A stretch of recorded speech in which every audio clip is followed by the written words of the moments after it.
Hello friends, welcome to Trident chef. இந்த வீடியோவில் நம்ம ரொம்ப சிம்பிளாக நல்ல டேஸ்டியான ஜிலேபி எப்படி செய்கிறதுன்னு பார்க்கலாம் வாங்க. இது செய்கிறதுக்கு ஃபஸ்ட்டு ஒரு பவுலில் 1 கப் மைதா, 1/4 cup cornflour, 1/4 teaspoon baking soda, 1/4 teaspoon orange food colour சேர்க்குறேன். எல்லாத்தையும் சேர்த்து நல்லா மிக்ஸ் பண்ணி விட்டுடலாம். ஆரஞ்சு ஃபுட் கலர் இல்லைனா ரெட் ஃபுட் கலர் கூட நீங்கள் இதில் சேர்த்துக்கலாம். எல்லாம் நல்லா மிக்ஸ் பண்ணியாச்சு. அடுத்து நான் இதில் 1/4 கப் கெட்டியான தயிர் சேர்க்குறேன். கூடவே 1 கப் அளவு தண்ணீர் சேர்த்து எல்லாத்தையும் நல்லா மிக்ஸ் பண்ணி விட்டுடலாம். கட்டி எதுவும் இல்லாமல் நல்லா மிக்ஸ் பண்ணி விடுங்க. கொஞ்சம் கொஞ்சமாக தண்ணீர் சேர்த்து நல்லா மிக்ஸ் பண்ணி விடுறேன். எல்லாம் நல்லா மிக்ஸ் பண்ணியாச்சு. மாவு ரொம்ப லூஸாக இல்லாமல் கொஞ்சம் திக்காக இதே போல் ரெடி பண்ணி எடுத்துக்கோங்க. ஜிலேபி செய்கிறதுக்கு தேவையான மாவு ரெடி ஆகிடுச்சு. இனி நம்ம இதை மூடி வச்சிடலாம்.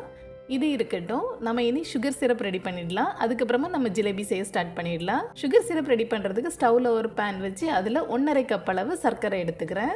இது கூட 1 கப் தண்ணீர் சேர்க்குறேன். கூடவே 5 ஏலக்காயை லைட்டாக இடித்து எடுத்து இதில் சேர்க்குறேன். எல்லாத்தையும் சேர்த்து நல்லா மிக்ஸ் பண்ணி விட்டுடலாம். இந்த சர்க்கரை எல்லாம் தண்ணீரில் நல்லா கரையட்டும். இப்போ பாருங்கள், தண்ணீர் நல்லா கொதிக்க ஆரம்பிச்சிடுச்சு. சர்க்கரை எல்லாமே நல்லா கரைஞ்சிடுச்சு. இந்த ஸ்டேஜில் நான் இதில் 2 டீஸ்பூன் அளவு லெமன் ஜூஸ் சேர்க்குறேன். மறுபடியும் இது எல்லாத்தையும் சேர்த்து நல்லா மிக்ஸ் பண்ணி விட்டுடலாம். லெமன் ஜூஸ் சேர்த்த பிறகு 1 நிமிடம் இந்த சுகர் சிரப் கொதிச்சா போதும். இதுக்கு பதம் எதுவுமே தேவையில்லை. நம்ம லெமன் ஜூஸ் சேர்க்கறதுனால இந்த சுகர் சிரப் லைட்டாக ஆறிய பிறகு கூட கட்டி எதுவும் இல்லாமல் இருக்கும். இனி நம்ம ஸ்டவ் ஆஃப் பண்ணிடலாம். அடுத்து நான் இதை மூடி வச்சிடுறேன். இது இருக்கட்டும். இனி நம்ம ஜிலேபி செய்ய ஸ்டார்ட் பண்ணிடலாம். நம்ம ஜிலேபி செய்கிறதுக்கு ரெடி பண்ணி வச்சுருக்கிற மாவை நம்ம ஒரு பைப்பிங் பேக்கில் எடுத்துக்கலாம். அப்போ தான் நம்ம ஜிலேபி ஷேப்பில் அதை விடுறதுக்கு ரொம்ப ஈஸியாக இருக்கும்.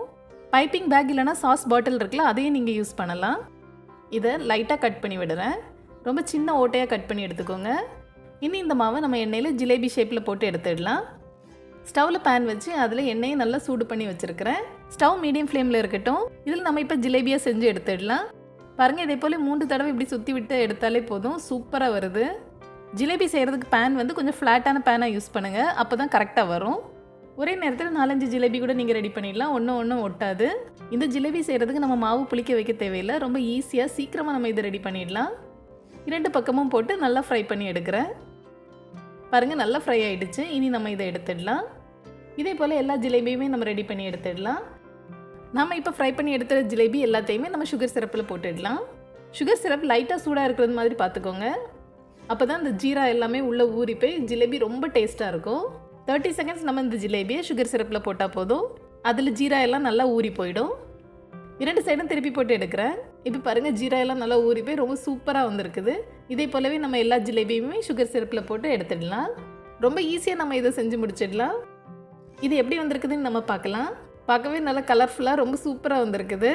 இதை உடச்சி பார்க்குற நேரமே பாருங்கள், நல்லா கிறிஸ்பியாக ரொம்ப ஜூஸியாக வந்திருக்குது.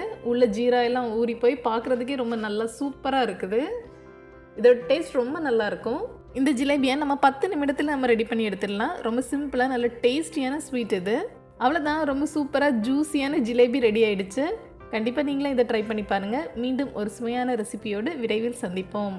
தேங்க்ஸ் ஃபார் வாட்சிங்.